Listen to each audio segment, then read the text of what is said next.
क्या आपको पता है 90% ट्रेडर्स मार्केट से पैसा नहीं बना पाते?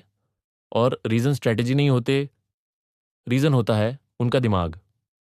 सोचो, आपने परफेक्ट सेटअप देखा, एंट्री ली, थोड़ा सा प्राइस अगेंस्ट गया और आप दार के मारे ट्रेड क्लोज कर देते हो। फिर मार्केट वही डायरेक्शन में भाग जाता है जहां आपने सोचा था।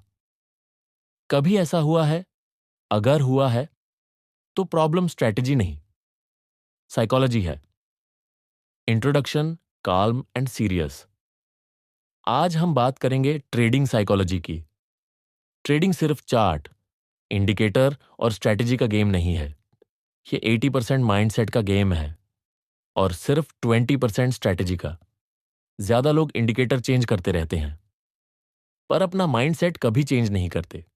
और जब तक माइंडसेट स्ट्रांग नहीं होगा, कोई भी स्ट्रेटेजी आपको कंसिस्टेंटली प्रॉफिटेबल नहीं बना सकती।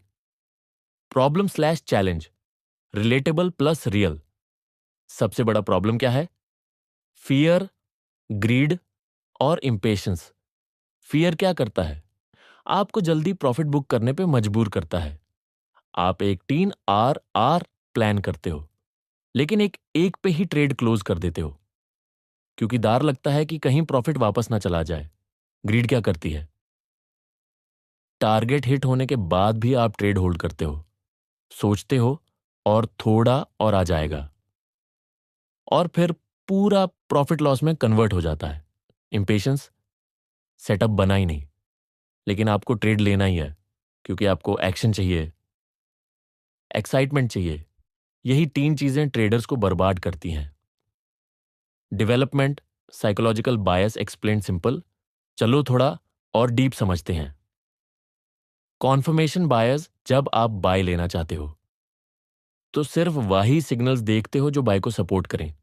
जो सेल का सिग्नल दे रहा है उसको इग्नोर कर देते हो क्योंकि आपका दिमाग सिर्फ अपनी बात सही प्रूव करना चाहता है।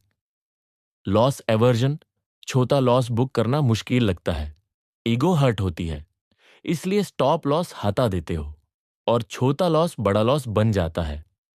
मार्केट आपके अगेंस्ट नहीं होती, आपका ईगो आपके अगेंस्ट होता है।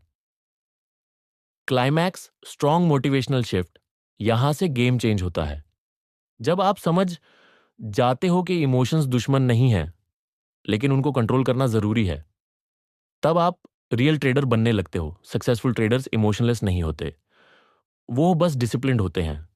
उनका फोकस प्रॉफिट पर नहीं होता, उनका फोकस प्रोसेस पर होता है। वो हर ट्रेड को एक बिजनेस डिसीजन की तरह ट्रीट करते हैं, ना ओवर एक्साइटमेंट, ना ओवर फियर। और यही चीज उन्हें कंसिस्टेंट विनर बनाती है। Conclusion, calm plus powerful. Trading psychology का मतलब ये नहीं कि आप रोबोट बन जाओ, मतलब ये है कि आप सेल्फ अवेयर बनो, अपने इमोशंस को पहचानो, रूल्स फॉलो करो, रिस्क मैनेज करो। मार्केट को कंट्रोल नहीं कर सकते, लेकिन अपने आप को कंट्रोल कर सकते हो। और जिस दिन आपने अपने आप को कंट्रोल कर लिया, उस दिन मार्केट आपको कंट्रोल नहीं कर पाएगी। Call to action, engaging plus direct. अब मुझे कमेंट में बताओ, आपका सबसे बड़ा इमोशनल प्रॉब्लम क्या है ट्रेडिंग में? फियर, ग्रीड या ओवर ट्रेडिंग? और अगर आप ट्रेडिंग को सीरियसली मास्टर करना चाहते हो तो चैनल को सब्सक्राइब करो, क्योंकि यहां हम सिर्फ स्ट्रेटेजी नहीं, रियल ट्रेडर माइंडसेट बिल्ड करते हैं।